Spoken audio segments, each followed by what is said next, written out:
So yun guys, isang client na naman natutulungan natin all the way from Hawaii, no? So guys, kararating lang nila ng Pilipinas pero nag-drop na sila dito sa ating dealership. And then, so guys, napapanood lang tayo dati sa YouTube, TikTok. Ngayon, client na natin sila.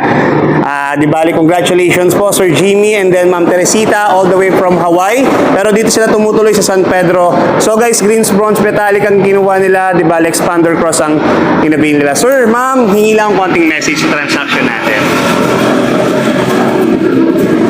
Thank you, Sir Lester. One day nanonood ako ng YouTube. Nag-review ako ng mga sasakyan. So nakita ko yung vlog ni Sir Lester.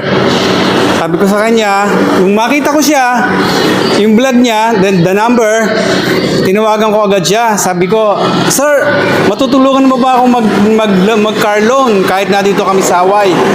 Sabi niya, Sir, yes na yes. Matutulungan ko kayo.